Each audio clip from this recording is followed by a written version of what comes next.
Hello, readers. I am so glad you're here, and I'm excited to have my friend here. I'll have you pop your name up here, Janyre Tromp, and welcome, friend.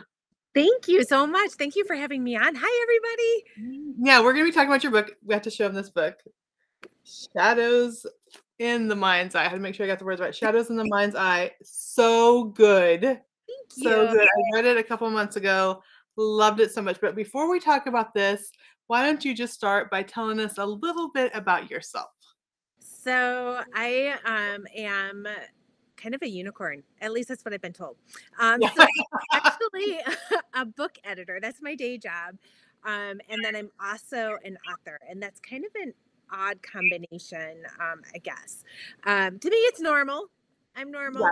Um, but so I live in Grand Rapids, Michigan. I was right by Trisha. Trisha was right by me. We were I just was thinking right there. Yeah. like 10 minutes away. Yeah. So I live in Michigan. I have two teenagers who I absolutely adore. I'm one of also weird in the fact that I think teenagers are really fun. And I have a couple of It is cats who you fun. might see coming across the screen.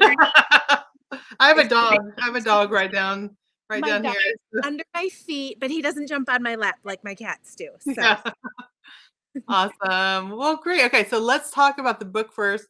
Then I want to talk about all the things. So, Shadows in the Mind Eyes, historical. It's set in Hot Springs, Arkansas. I live, talk about being close. I live 45 minutes from there. I was just there 2 days ago. And I was fascinated right from the beginning. So, why don't you just tell us a little bit just about the premise of the book? Sure. So yeah, I write historical, but it's got those suspense elements. I wouldn't call it suspense, but they have those suspensey elements. Mhm. So, um, Shadows in the Mind's Eye is basically the story of Sam, who was a sailor in the Pacific during World War II, and he comes home and he has we'd call it now PTSD. Right. Back then, they called it battle fatigue, which makes me laugh. It's like you could take a nap and be Yeah. You can neck a nap and wake up and you should be better. like that. Obviously, you can't. Yeah. So he comes home. He has battle fatigue, and he lives in the hills of Arkansas. And as you know, Trisha, Hot Springs, Arkansas, during that time period was the largest illegal gambling site in the nation. Like Al Like, Capone would come down. like, yeah, it's like the weirdest thing because it's literally in the middle of nowhere. It's literally in the middle of nowhere. There's a national park there, which is gorgeous, and that's about it. Yeah. And so there is criminal activity happening up in that area all the time during that time period. But Sam comes home and he starts seeing it up behind his family's farm. Mhm. And the question, but nobody else sees it. His wife doesn't see it. His mom doesn't see it. His brother doesn't see it. Yeah. And so then you start wondering, is it really there? Or Sam starts doing some really weird things that are kind of dangerous. And you start wondering, okay, is he the one that's dangerous? So it's got a little bit of Hitchcockian feel to it where you're not quite sure who's the accurate narrator. So it's kind of fun. Yeah. And I love books with inaccurate narrators because sometimes you're like, "Oh, no, there's definitely something going on." And then other times you're like, "Wait, maybe there isn't something going on." And so it's so interesting. And so yeah, you talk about like suspense. There's like mystery elements to Yep. it. You like trying to figure out what's going on. And I love where I can't see where it's going, and I'm not going to say any more than that because I don't want to give anything away. But I love books. I'm like, oh, and that's all I'm gonna say. That's Uh-huh. all I'm gonna pick before I Yep. give anything away. Yep. And the funny thing is, so somebody described my writing as lyrical suspense. And I think Mhm. that's like a beautiful way to describe it because I'm not a suspense writer in a traditional sense. I'm a historical writer. Right. And so I love words and I play with words and I get down in it, but I use words to create the suspense too. So that was a really fun thing for me to play with. I have my feet in poetry. I love it. So And there were so many descriptions that I was like, "Oh my goodness." I would like reread the descriptions and I'm like, "I cannot believe this." I'll be telling my husband like, "Listen to this." And I would like tell him and he'd be like, "Okay, she described a kitten." And I'm like, "No, It's like, it was beautiful. Which So, which, you know, the kitten is he's so much fun. the kitten was awesome. The kitten was awesome. He's kind of based off of my cat, who's named Brave. And if you follow me online at all, Brave and Hope are my two cats' names. And there is reason behind those names. They're weird names, but we got our cat. So my daughter is fine. I always start with that. My daughter is fine now. She's great now. But uh, we almost lost her a couple of times. And one of the times that she was in the hospital, she had these horrible tests. And to get her through the tests, I promised her a cat. So, yeah, you promise anything when your kid's going through hard stuff. It's like, what do you want? Yes, you want a kitty? I'll get you a kitty. I don't care if you have allergies. We'll find you a hypoallergenic cat. It's good. Yeah. So that's where Yeah. Brave came from, is because she was brave to get through these horrible things. So, but yeah. He's a screwball. Well, what makes me think of, like, okay, your book, like, tying back, because your characters have to go through some pretty hard stuff.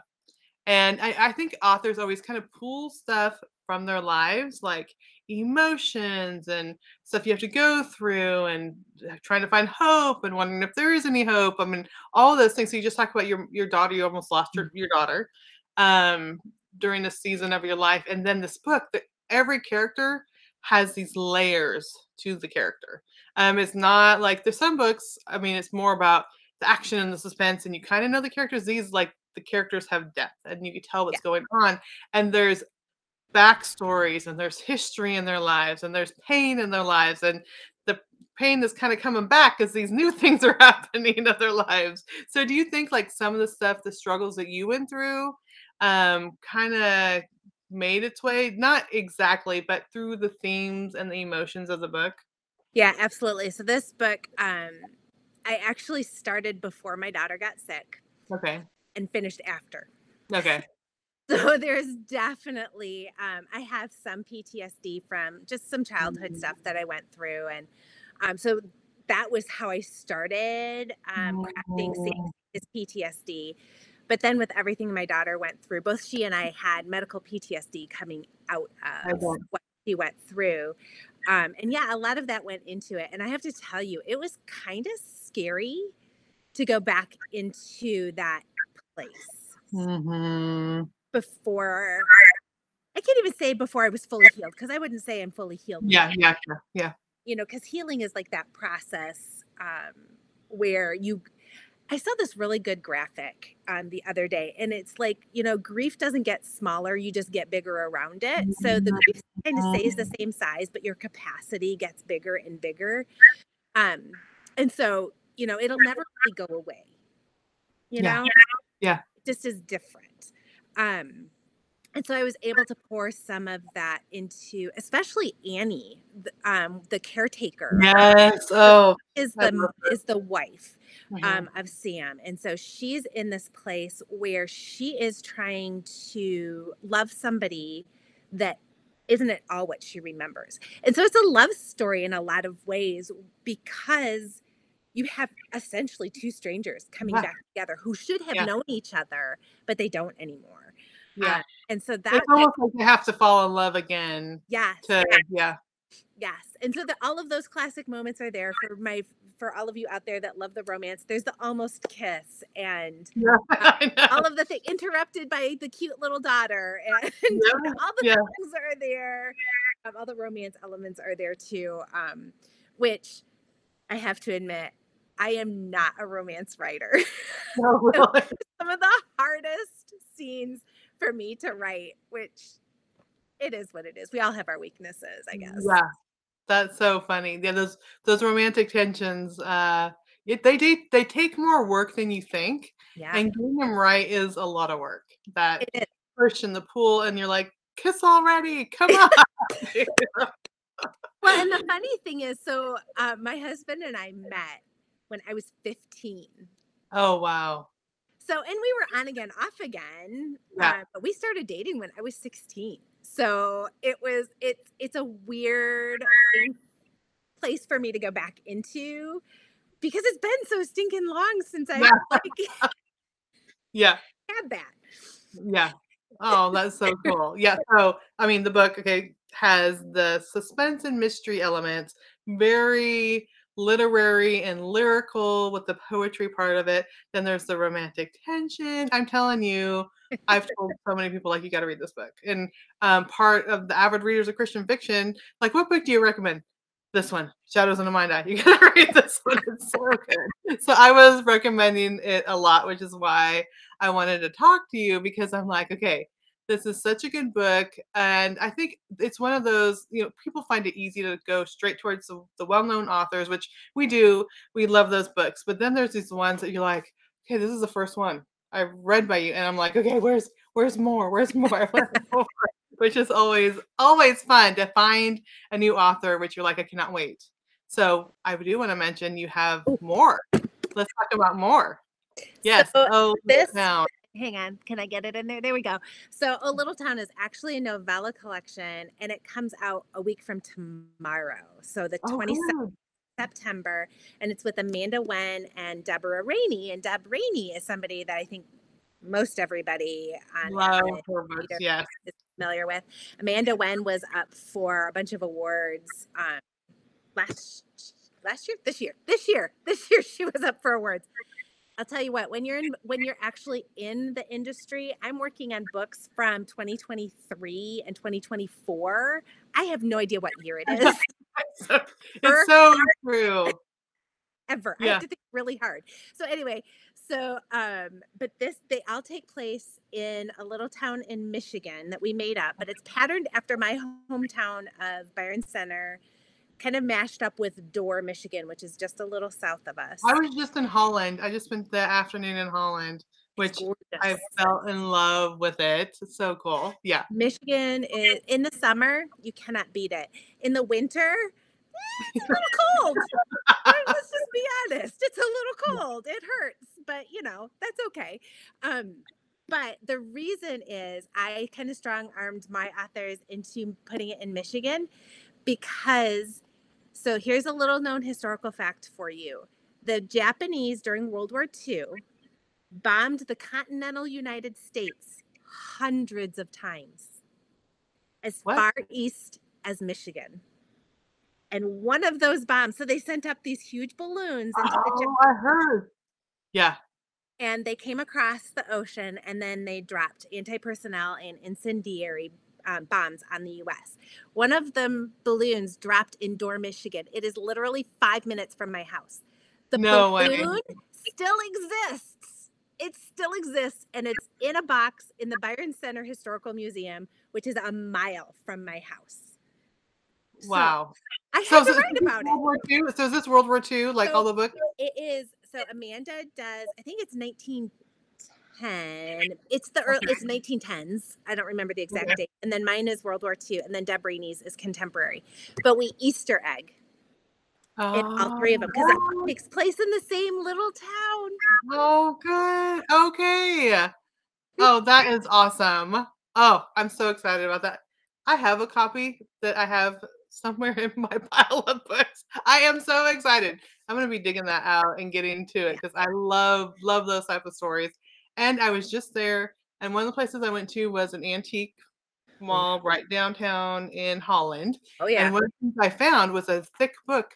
This is my favorite things to find. In fact, when I was going in there, I told my friend, this is what I'm looking for, from the local area of stories of what people were doing in World War II from Michigan. And that's what I found. This big old thick volume of all these stories of what people were doing in World War II, like personal stories from World War II. I was so happy. So I'm sure that is going to be in there. I guarantee that's going to be I in don't there. know because there was a news embargo. So there was a news embargo on it. So in January of 1945, I think the news embargo hit after Time magazine printed an article about these weird balloons dropping on the West Coast. And there was a news embargo that went out on it because the US government didn't want the Japanese to be able to track where the bombs were hitting to see if it was working or not. Oh my goodness. So, but then they lifted the news embargo when there was a woman that was killed in Oregon. It was a really sad story. She was a woman killed in Oregon. And that at that point they lifted it because they were afraid people were would approach these things because nobody Oh, knew they yeah. had bombs on them. There was just these Right. weird balloons. Oh my word. This is so good. I cannot wait. I'm so excited. Okay. So that releases next week. Next week. Yep. Okay. And so I have to confess. So we're all, you guys are that are watching, Trisha and I are like totally geeking out on history. I need to confess something, Trisha. Okay. I was not always a historical buff. I hated history. Me too. Until like all through high school, like did not like it at all. Yes. So how I got all geeked out on history was my professor in college um, sent us out, and our very first assignment was to interview a friend or family member about World War II, the Depression, or Vietnam. Oh So wow. I sat down with my grandparents on their porch with a glass of lemonade, and they told me stories my mom Oh didn't even know. wow. Yeah. And so it became I personal, love it. you know? Yeah. And What is smart? Yeah. I love that. I love it too. But that's what I love about story is that it makes things personal, you know? Mhm. And there's a reason Jesus used stories and Absolutely. parables to make things become alive and crisp for us. And I think there's so much power in writing stories and coming up with things, especially for the history geek in me, using Yeah. history as a vehicle to pique people's interest and draw them into these things that become true. I, Yeah, absolutely. And, we, like I said, Hot Springs is right by us. My oldest son lives there with his wife and 4 kids. Been there tons of time. Been to the national parks. Been to the bathhouses. Walked by the gangster museum. I'm like, oh, that's so funny that they used to have gangsters there. You go through the museum. That's so funny. Now we're driving in yesterday. I'm like, did you guys know? My kids were in the car that there's, and it was like from your novel that it yeah, became real to me. Like this is super interesting, and now I want to go to the gangster museum. Now I want to yeah, go read those plaques again because you can read information like that's interesting. But then when you're like seeing what was going on and you're like, this is the middle of Arkansas, like this stuff is really happening. And you just showed how it was really happening. And this yeah, was like really dangerous people yeah. right in the middle of nowhere national park, Arkansas. So that's just fascinating. Yeah. And so the funny thing is, so my family isn't from Arkansas. So Yeah. my grandparents are like from Indiana, y'all. And so I'll get a little Southern accent going on because if you know Indiana at all, small town Indiana, there's a Hoosier accent, which actually, this is really, okay, here's weird history again for you guys. Sorry. I love it. Just keep going. Um, so the reason that there's a Hoosier accent and there's actually an accent in Ohio is all of the industry recruited from the Appalachian Mountains to come up Oh, and work in the factories. And so they brought their Appalachian dialect up into Indiana, Ohio. And so there's times when I sound like I'm from Georgia.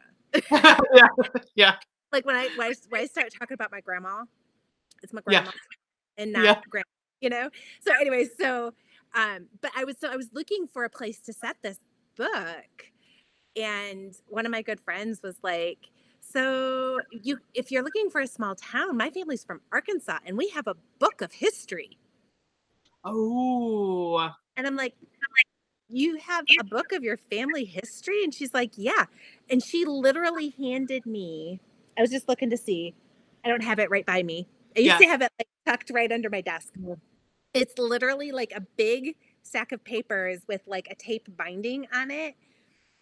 It is so full of cool history. And so I'm flipping through there, and that's how I stumbled on Hot Springs. Yeah. And I was like, there is no way. What in the world? And here's the really weird fact. So, because I was looking for a place that would be similar to where my grandparents were, but wouldn't be, Right, right. you know what I mean? So, Syracuse, Indiana, where my grandparents are from, was where all of the mobsters from Chicago brought their mistresses. Their mistresses lived in Syracuse. No Yeah. way. So it has all of the same flavors and everything. And I was like, this is totally a God thing. It was totally a God thing. So much. I just love it. Yeah, I just love it so much. And you have to come down to Arkansas, and I will, like, walk around with you, what you When I can go see. back, I it's Yeah. I want to go to, because I didn't go to, there's a like a water park there now. Yes, yes, Magic Springs. Yeah. So I'm like, I was trying to bribe my kids to go with me down there, like for spring break or whatever, and they're like, "That sounds lame." No, it's fun. It's No. really fun. We have season passes. We go all the time. I love this comment. This comment says, "My great grandma had two brothers who were train robbers named Jinx and Biggin." I What? No love- way. Where were they? Where were they located? yeah, let us know where they were. What Oh, that's so. But it says Facebook user, so I can't see who it was. No, we can't see who it was. Oh, Okay, that is there. awesome. I love the And it's name Jinx and Bigham. You cannot make up these things, you guys. no, you can't make them up. And then the other one says there were lots of gangsters in the Midwest. One of the biggest gangster shootouts was in Union Station, Kansas, I guess Kansas City. That is I had no awesome. idea. That's crazy. And I knew that there was a This lot is so fun. of gangster activity in the Midwest, but yeah, it doesn't compute in our contemporary brains because we don't think about Well, my kids asked. So I had my 28-year-old, my 15-year-old, and my 12-year-old in the car, and the 12 and 15-year-old were like, "What's a gangster?" And we're like, "How do you explain like illegal drugs and gambling?" And they would strong arm people to make them do what they want. I don't know. How do you explain a gangster? Okay, Go to Coffeeville. Al Pacino movies. How do you say? Is it Coffeeville, Yeah, I'm gonna guess Coffeeville. Yeah. Kansas, to Oklahoma and Arkansas? Huh, Wow. the train Okay. robbers. I like Maybe, yeah. Maybe we need to have a train robber. that. Jinx and Biggin. That is You know who awesome. could write that is Crystal Caudill, because she does that Midwest, the Oh color fitting. okay. So the editor's coming out in Oh, you. No, no, I want to jump there okay. because you talked about, okay, you're an author, but you're an editor. Yeah. So, I mean, is it hard because you're with words all day, you're with authors, you're helping them with their books, and then you have to come home and be creative with your book? Yeah, sometimes there's no words left. Yeah, yeah. Yeah. Yeah. Because for those of you who don't know exactly what I do, so Yeah. most people think of an editor as the person that like puts in commas and Mhm. things like that. That's actually called a proofreader. So a proofreader comes at the very, very end of the process. And I do the very first edit. So I do fiction and nonfiction. So and the fiction side, I look at like the whole book. Mhm. So like the character arc, the plot arc, things like that, voice, and making sure that all of that works. So very, very big level types of things. Really same for nonfiction. It just looks different. Um, and the funniest thing is the place where I am least secure when I do self edits Is your art? is that first round. Oh, wow. Yeah. So that is where I am always like, and I think a lot of authors struggle with that Mhm. because it's kind of a nebulous thing. And so I literally will make chapter outlines. That's what I do for my authors and I do for myself Yeah. too. And then I read it and I'm like, does this make sense? Does it tell a story? Does it follow, yeah, the rising danger and the climax and the all the Exactly. things? Exactly. But I'm also like a little bit of a rebel. You're right about gangsters. I don't I know. know, right? But I mean, look at my descriptions. I'm lyrical suspense. Yeah, Like yeah, that doesn't yeah. work together so very well, like mentally. And by the way, if you don't like scary books, it's not scary. No, there's It's nothing not scary. scary. Yeah. It it's like, well, I guess there are a little bit scary parts, but it's not like There's, like, tense parts. yes. There's not gonna be the, like, "I can't sleep tonight and I need to keep the lights on." Yes, So exactly. there's, like, tension, like, "I don't think they're gonna get out of this." Yes. There's that kinda tension and, Yes. like, build up and But big nobody's gonna like jump out from underneath your bed and stab you in the middle of no, the no. night. Like Not that kind of book. that kind of suspense, by the way. Um, and but it's I don't know. It's that first. background is so important. I Mhm. think I get all up in my head about it. Yeah. I think every author gets all up in their head about it. Right? I Yeah. just saw yesterday, Jamie Jo Wright posted something about, was it yesterday or the day before? Anyway, but just about how, like, I don't think I can do this anymore. And Trisha, you're I'm the like, one that "I'm ready to quit." Yeah. yes, but I will never forget. It was actually something you said. We were together in Oregon for a writers conference. Like, You were talking about Francine Rivers, yeah. And and she's you like, "I'm not gonna be able to do this. It's not gonna work. I don't know how to write." And we're like, "You're Francine Rivers." Like, "Yes, you're gonna be able to do it."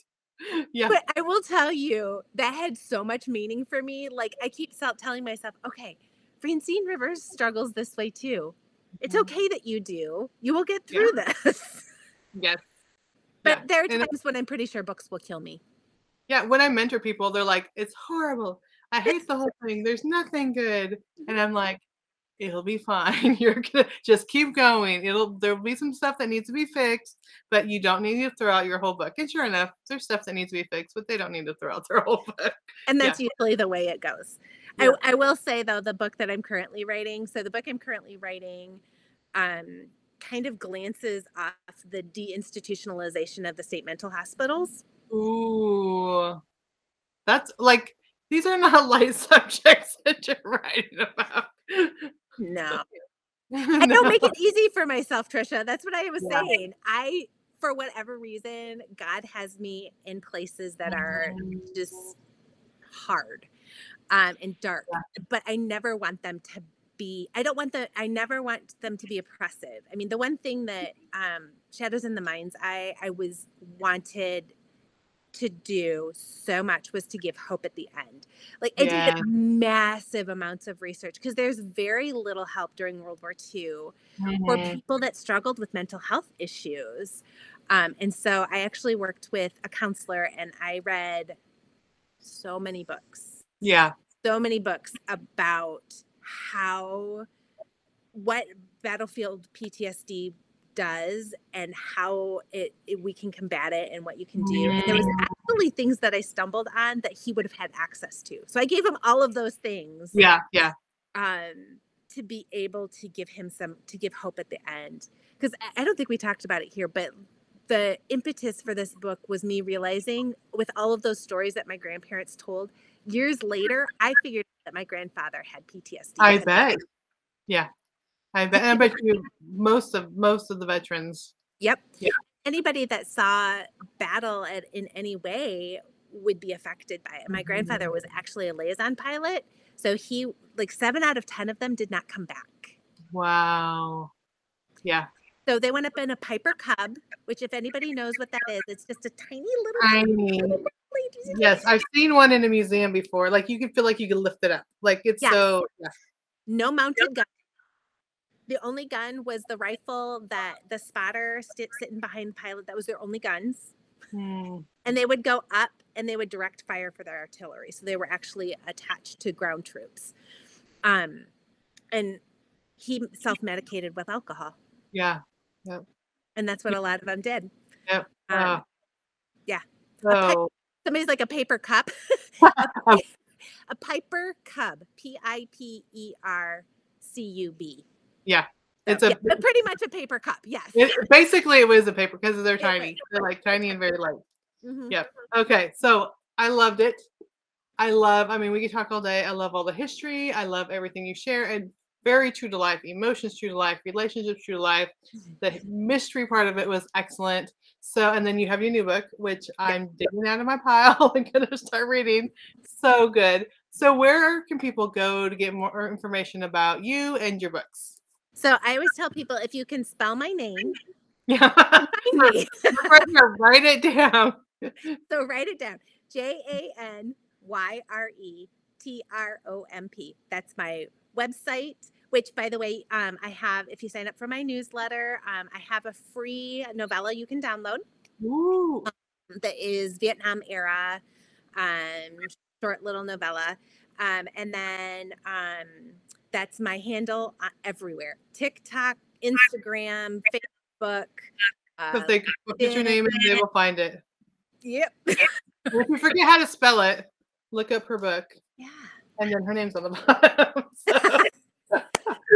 Okay, real quick, what is one or two books that you've read and enjoyed lately? Christian novels. Christian novels. So I am actually she's a little bit of a crossover. Um, Like, but it's Janelle Sozielski. I'm right now uh-huh. reading one of her books, and it's the one that's coming. And all of a sudden, I'm blanking on the title. Brilliance of Yes, Stars. The Brilliance of okay. Stars, and it's spies um, Ooh. and all the things at World War I. That is so good. I'm actually finishing the novellas for my co-authors. Oh, yeah. Because we talked a lot about them, but I didn't have a chance. I actually had COVID Oh. when the week before this was due and the week that my copy edits were due, Oh, same no. time when I had COVID. So now you know you're on the other side of it. As you know the editor side of it when people say, "I have COVID, I can't read things." But I turned them in on time. For the Good job. record, they were in on time. For the record, she did. I They were love it. in on time. But then I'm also reading a Jamie Jo Wright, Oh, yeah. which I adore Jamie Jo Wright's stuff. So Yes, she's those are awesome. some of my. Well, awesome. Well, thank you for being here. This is awesome. Definitely go check out the books, this one and "Oh Little Town." Just thank you so much for being here today. Oh my goodness! Thank you so much for having me. It was so good to talk to you guys.